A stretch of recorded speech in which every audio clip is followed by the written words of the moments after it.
past that time by Sproul, and the circus was on.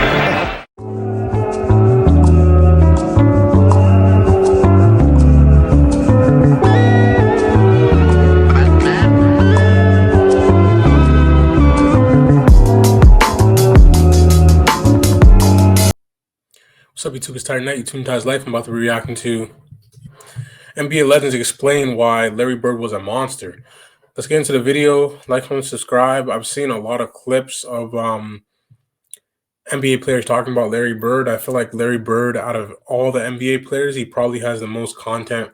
I think he has the most amount of mentions in interviews when it comes to like NBA Legends, because he trash talks so much. There was like so many things to even talk about when it came to playing against Larry Bird, because it was just a lot to take in, to play against, and it was probably one of the most difficult things to do when you're an NBA player, to guard Larry Bird and to go against him, because he's going to trash talk. He's going to beat you physically, mentally. Let's get into the video. Like, comment, subscribe. This should be good. Let's get it. Players who played the game, and then there are players who rewrote how it was played.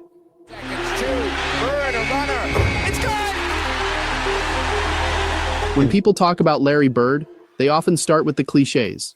The slow white guy who somehow beat everybody, the guy who didn't jump high, didn't run fast, and still torched the league for over a decade.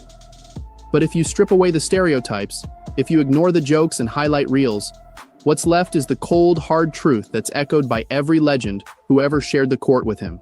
Larry Bird wasn't just good. He wasn't just great. He was built differently. And that difference wasn't measured in inches or speed. It was measured in instinct, in calculation, and in the way he made the extraordinary look routine. He didn't need the crowd to erupt. He didn't need the cameras to be on him. He needed the ball, the moment, and an opponent foolish enough to think they had the upper hand. From the moment he stepped into the league in 1979, Bird commanded respect in a way few rookies ever have.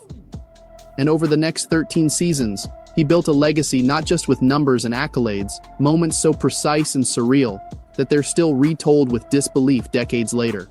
But don't take our word for it. Listen to the ones who played against him, the ones who tried to stop him, because if you want to know what Larry Bird was really like, the legends will tell you better than any stat sheet ever could.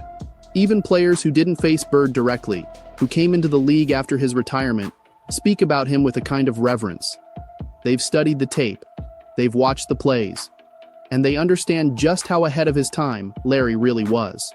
Baron Davis and Iman Shumpert, two modern-era players with high basketball IQs, broke it down in a podcast that went viral for one reason. It didn't sound like nostalgia. It sounded like the truth. In a 2024 episode of their show, Baron and Shump got real about what it would look like if Bird laced them up in the modern NBA. No hand-checking, more spacing, rules tilted toward offense. They didn't play against Bird, but they've seen the film. They know the tempo. And they recognize how his skill set would only get deadlier in today's system. Like, are you kidding me? Larry Bird in this era? Are you kidding me? That's what be boiling my blood. But it'd people been more don't- rough though. For who? For Larry. How? And it starts. What you mean? How? Just the physical He's capability. 6'10", dude.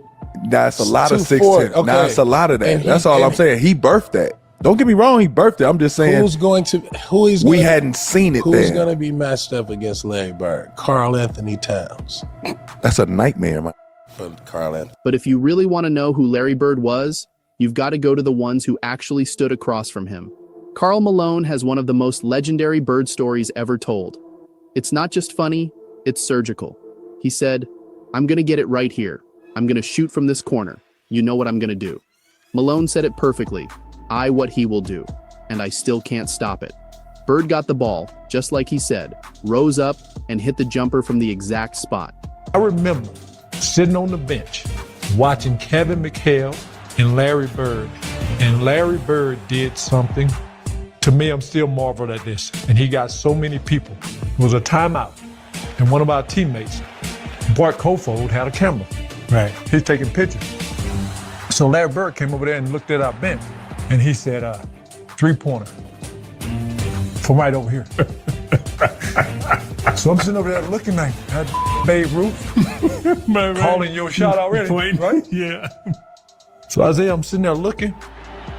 He looked down at the floor. Hell, everybody looked down at the floor. He like he threw something. And he hit a 3. Can you believe that? And I remember Kevin kind of looking over at the bench like this gonna be a long night. That was Bird. He didn't need flash to embarrass you, just a moment and a motive. And it didn't matter who you were. Rookie or vet, all-star or bench guy. If you were on the floor, Bird had a target on you. Just ask Dominique Wilkins. In a playoff game, Wilkins approached Bird for a pre-game handshake. Bird kept his hands behind his back. He didn't say a word, just stared. Wilkins said, "Okay, he's just getting into the game." But then Bird gave him 38, still without speaking. One of the great challenges in this world is knowing enough about a subject to think you're right. And so I think if it's the same game I'm thinking about, their playoffs game, and I think that was like one of the best matchups of all time when it comes to like players competing against each other in a series. Because Dominique, one of those games, Larry Bird had like in his high 30s. I think Dominique might have 40. Obviously, Larry Bird beat him. The Boston Celtics beat the Atlanta Hawks because it's like, even if Larry Bird has less points, he does other things on the court. He dominates in other ways too. And he has 38. You get what I'm saying? Like, even if Dominique has 40, Larry Bird does almost everything and has 38. You know what I'm saying? So there's a difference. But if that's the same game, they both were going at it. They both were scoring a whole lot and competing. So that was one of the games that I watched. I think it was one of those highlights. Dominique and Larry Bird were going back and forth with just mid-range jumpers all day. It was entertaining to watch. But I'm not sure what game he's talking about. But yeah, if it's the same one, yeah, I think Larry Bird had like 38. I think Dominique had like 45, something like that, something crazy. I go shake his hand, and he put both hands behind his back, and I'm saying, okay, he getting his head ready to play. And first play of the game, he says, "I don't know where they got you guarding me, Holmes," and he shoots a 3. I was pissed. I said, I wasn't mad he hit the 3, but there's some bitch that's called me Holmes, and so it's set up for a really interesting game. Because I remember one time I came down and I dunked it on him. He laying on the ground. He fouled me, and I'm pointing. And he said, "Hey, Rook." I said, "What?" He said, "What?" He said, "I like you. You got, he said, you got balls, but I'm still going to get 30 on your ass." He got about. It wasn't personal. It was psychological. Bird didn't need to engage in theatrics. He just needed the basketball. But when it came to talking, Larry could match anyone. And he often didn't just talk. He narrated. Gary Payton, one of the most legendary trash talkers in NBA history, still remembers the way Bird toyed with defenders. Payton recalled, "We'd be in the huddle and he'd be like, 'You guys don't even need to guard me. I'm just going to stand out here at the three-point line.' Then he said, 'I'm going to shoot it in your face right there in the corner.' And he'd do it. He used to tell me, 'I'm going to shoot this 3 right in your face.' Then he'd say, 'Why is your coach still putting you on me?' That wasn't bravado. That was truth. Bird didn't just predict outcomes, he delivered them. Well, as much of a trash talker as you are, you actually said there's someone who's actually greater than you. And that is Larry Bird. Absolutely. Or you said that not only would he talk shit to you, but he would tell you what he's going to do to you on the court. He's like, "I'm going to shoot this from here. Boom. Oh, now I'm going to I'm going to bust your ass here. Larry Bird, of all people, you would think. But he was the truth. Let me tell you something. People always talk about great basketball players, and they don't never mention him to be up in that round when they made the Magics, the Jordans, the Kobe's and stuff like that. But Larry Bird was cold. I don't think nobody ever could get out with him. You ask Magic. That's why Magic had a run, and he was mad when he had to retire in '92 because of what he was going to be missing with Larry. Byron Scott remembers it too. In one game, Bird told him, "I'm going to get it right here, and I'm going to shoot it right in your face." Scott didn't take it seriously. He said, "Whatever." But Bird got the ball, rose up, hit the shot, and then turned and said, "I didn't mean to leave 2 seconds on the clock." Don't buy a new car, buy a used rental car instead. Hey, I know what you're thinking. That sounds crazy, but let me explain. See, every year So Dominique, that game I was talking about, Dominique had 40. I'm not sure how much Larry Bird had, but I think it was like the high 30s. But yeah, Larry Bird, based off of like what everybody's saying about him, I feel like there is people that are like knowledgeable about basketball that would put Larry Bird in their top 5, top 10. And he might even be underrated in that rate, because like you just put him if you put him in the top 10, it's like, okay, there's 9 players better than Larry Bird. You know what I'm saying? But that's people's opinions. But he might get overlooked in some aspect because of his athletic ability, but it's like he was 6'10". I feel like he was athletic enough to get this stuff done. Like he was still doing reverse dunks. He was still getting to the lane and finishing. Like I don't think he was lacking any department when it came to finishing around the basket and scoring at ease when it comes to getting into the basket. So I don't think the athletic ability really messed him up in any way. So I think he was athletic enough. But as far as like him being a threat without the athletic ability, he still instilled fear into people. Because like usually like Mike was skilled, but he was also athletic, so he would dunk on you. So I think that was one of the things that allowed people to be scared of his game. But Larry Bird was all fundamentals, and he thinks the game. He was disrespectful. The way he would talk to you, like just dominance and physically and mentally. So it's like there's a reason why there's so many people talking about him. Like I don't even hear that many stories about Michael Jordan like this, to be honest. Yeah. Playing him in the last play, he says to James Worthy, he said, "You guys don't have to worry about it. I'm gonna go right over there that corner." He said, "They're gonna set a screen for me. We're taking the ball out." He said, "I'm gonna curl right over," and he's telling us to play. He's telling us to play before they even take it out. He said, "I'm gonna go right over to that corner and I'm gonna catch it, and I'm gonna shoot it, and I'm gonna tie the game or win the game, whatever the case may be." They take the ball out, and I think it was either Danny or DJ, the late great DJ. Yeah. Take the ball out, the man curl right to the corner, caught the shot, shot a 3, game over. It's like, are you effing kidding me? Go to shake his hand. I'm a rookie. Doc Rivers is known today as a seasoned NBA coach, a former champion on the sideline, and one of the league's most respected voices. But before any of that, he was a player, a gritty, intelligent guard who had to go toe-to-toe with some of the toughest names in the league during the 1980s and 90s. And during that time, he experienced something unforgettable. He didn't just hear about Larry Bird's greatness in interviews or watch it on grainy film. He lived through it specifically, one of the most iconic scoring performances in NBA history. Rivers was on the court the night Bird dropped 60 points. And it wasn't the kind of performance that snuck up on anyone.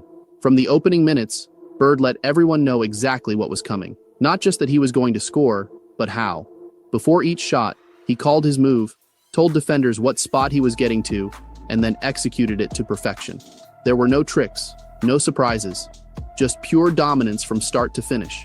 Rivers saw it all unfold in real time, and it left an impression that still resonates decades later.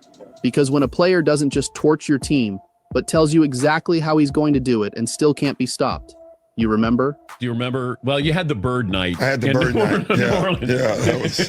That was a tough night, man. The biggest argument that night is, well, you only scored 6 on me. But nobody was guarding Bird, were they? Well, we were trying. You were trying to. But when a guy is literally coming up the court, calling his shots, and Bird talked a lot of trash. And that's in New Orleans. That's in New Orleans. In that game, we're on the free throw line, and he literally says, left side across the 3, and you're listening to him. That's a tough feeling.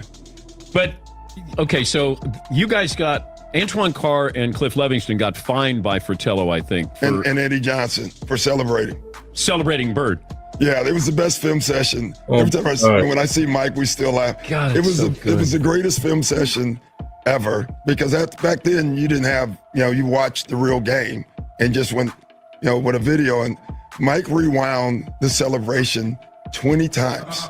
He just kept, not the shot, he just kept rewinding it, showing the guys. You remember they're giving each other a high five. And then somebody falls off the bench. Yeah, too. that was Eddie Johnson. That was Eddie Johnson. Yeah. Eddie Johnson falls off the bench in laughter. And Antoine Carr and Cliff gives each other a high five. And our film session was 20 minutes of that. They gave each other high fives? Oh my gosh. After a man is giving you 60? That's crazy. I don't understand. They were fans at that point. Like, they're not even playing in the game. They're just fans watching this. So it wasn't somebody not playing good defense on Bird. It was you guys celebrating Larry Bird. Fratello wouldn't let it go. It just kept rewinding. And it was I think Bird went by the bench one time too. He fell in the bench. Oh, he did. Yeah, and he called that one. That was the one where he fell in it. He literally said, off the glass into the trainer. And, No way. Yeah, and so Red Auerbach wasn't just a coach. He was the architect of the Boston Celtics dynasty, a man who built champions across multiple decades and who set the gold standard for what excellence looked like in professional basketball.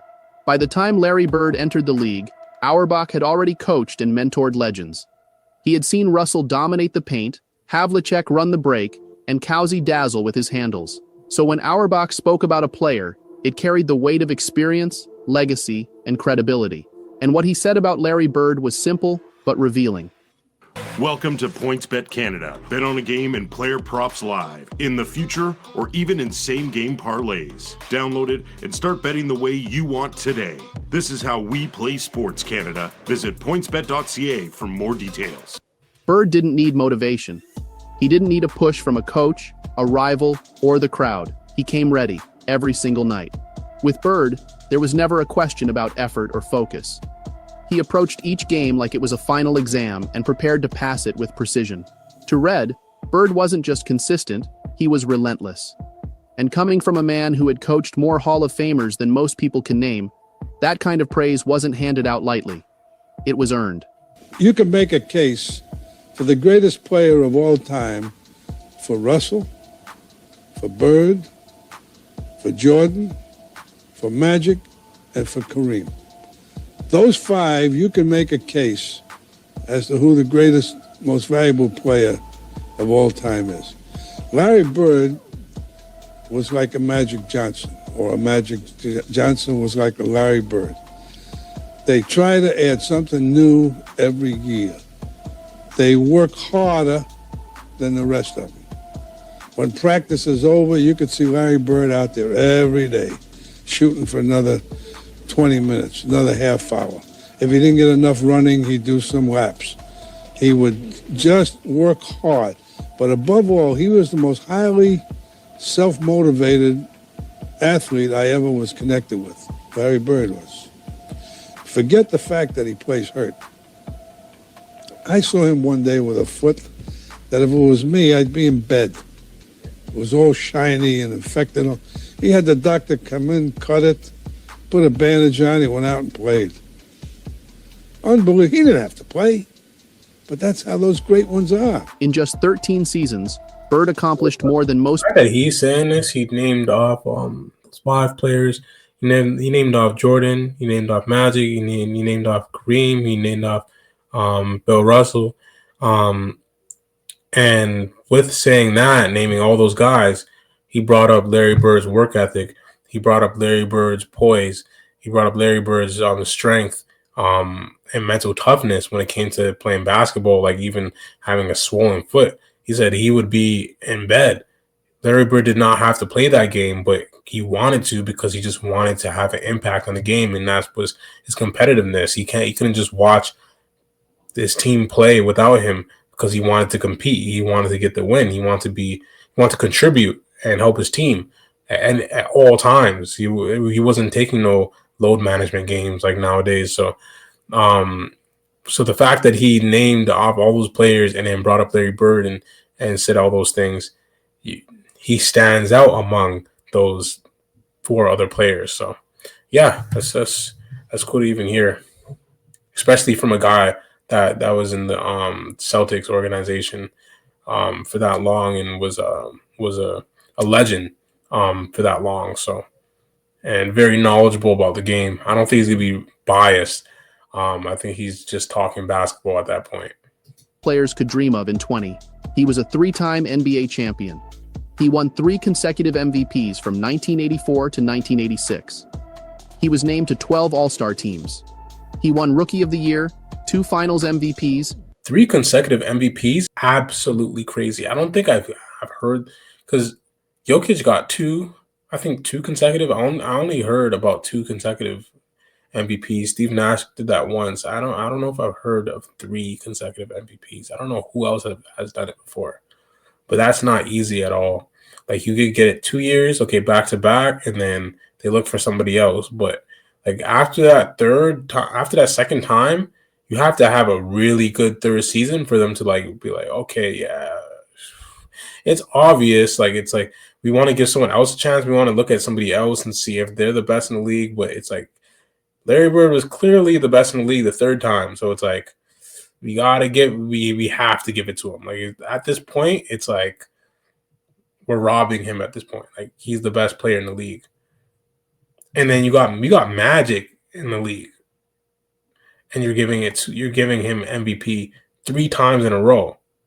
You get what I'm saying? Like, Magic's one of the greatest of all time. And he got 3 in a row while Magic was in the league. Crazy. And earned a spot on both the NBA's 50th and 75th anniversary teams. He averaged over 24 points, 10 rebounds, and 6 assists per game.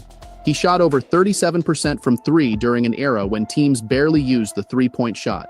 He became the founding member of the 50-40-90 club, shooting over 50% from the field, 40% from 3, and 90% from the line in a single season. He did all of it with injuries that would sideline most players today. He dove for loose balls. He played through back pain. He played with tape, ice, grit, and pride. Bird wasn't a highlight machine. He was a machine, period. He saw the court like a point guard, rebounded like a power forward, shot like a shooting guard, and led like a franchise player. In today's NBA, with more possessions, more space, and more freedom, Bird's numbers wouldn't decline, they'd explode. Because the league has evolved into the style of play Larry Bird was already mastering in the 1980s. He didn't wait for permission. He didn't follow trends. He set them. And that's why the legends can't stop talking about him. It's not nostalgia.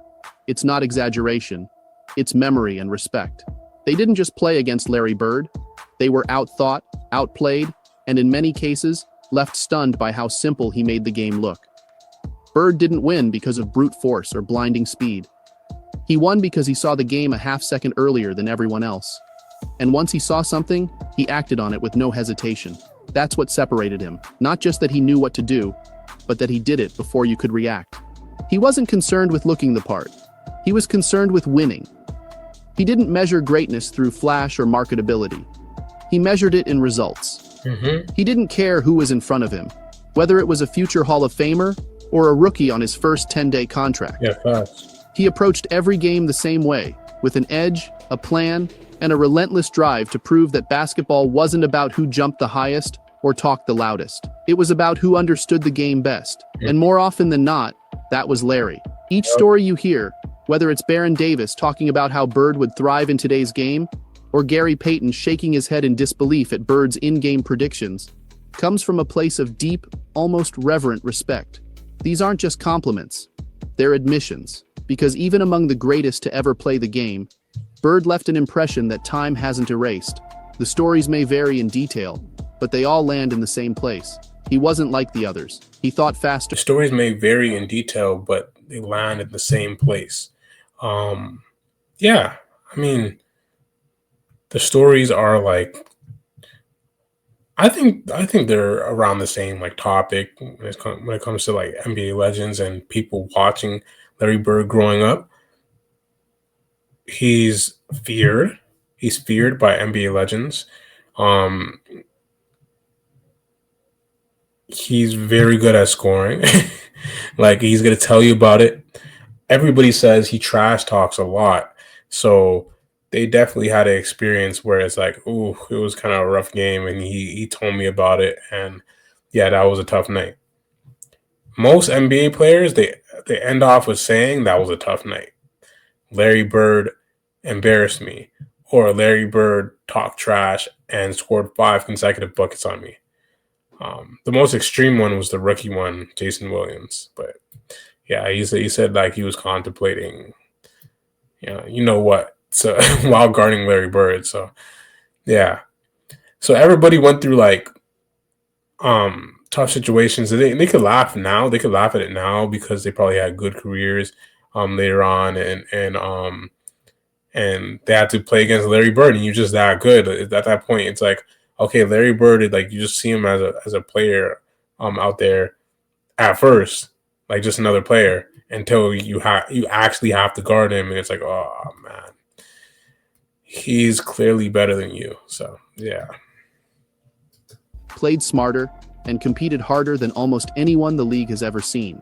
So when players across generations, from the 1980s to today, tell you that Larry Bird was different, you don't question it.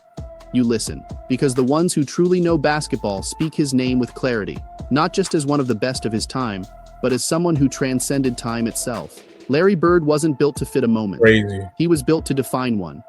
And that's why, no matter how the game changes or how eras shift, the truth remains. Larry Bird is on a different level. Welcome aboard Air Canada. Vacation, here we come. Dean's locked into that free beer, and the pretzels are flowing. Yeah, that's it for the video. Like, comment, subscribe. That was a good video. He talked about, like any other video, the trash talking, the stories of Larry Bird, and then people just debating about Larry Bird now. Like, Larry Bird played all the way back in the 80s, a little bit into the 90s, and people are still talking about him very often. There's still content out there. There's still content to react to when it comes to Larry Bird. So, like, he had to have some type of impact, and that's an understatement. It's a complete understatement, because the impact he had on the NBA and on the fans of basketball is tremendous, because like he has fans right now that are going to go hard, like just be hardcore for him. Like, I'll make a mistake in the video. I'll talk over the video, and someone's going to call me disrespectful or ignorant or whatever, like, because the amount of respect they have for Larry Bird and the content of it and the history of it and the nostalgia of it, they're going to protect that. Like, you know what I'm saying? So it's like, there's not a lot of fan bases like that. They're going to go that hard for Larry Bird. So Larry Bird had to have some type of impact when it comes to like just basketball and people watching him. And that's usually like their fan, like when they're fans, Larry Bird is like a big part of their lives, especially watching him. So the fact that him playing a game, like him playing basketball, can do that is insane. But that's reality. And yeah, that's how good Larry Bird was. He impacts people's lives with everything he did on the basketball court. And yeah, and his name just lives on years later. So yeah, that's a great video. Like, comment, subscribe, share. I'm about to head out. I'm gonna say a prayer. In the name of Jesus, I pray whoever's watching this video, bless them from the crown of their heads to the soles of their feet, allow them to be the best people they can possibly be, and be strong in their mind, body, and soul. Allow them to not project how they feel onto people. Allow them to be strong individuals and keep in whatever negativity they have, and take it to God and pray about it. Allow them to not dump all that baggage they have that they built in their lives, or the baggage that they've carried and put on their back. Allow them to not dump that on somebody else, because the stuff in their life is not happening the way they want it to. So in the name of Jesus, allow any baggage they have to put that on God, and not put it on God in a positive way. As far as praying about it, asking God for them to let go of that baggage and leave it in the past, and not carry it all day, every day, and just whatever it is, allow them to build positivity and not negativity, and leave all the negativity in the past and just learn from it and then grow. And that's how we grow. So name Jesus, I pray, allow everybody to grow through positivity, and having trust in you and leaning on you when it comes to anxiety and depression and stress and past failures and all of that. Allow us to just put it on you and pray about it, and so you can fix our lives and have a better look on life. So in the name of Jesus, I pray, amen. So stay blessed, stay lit, and I'm out.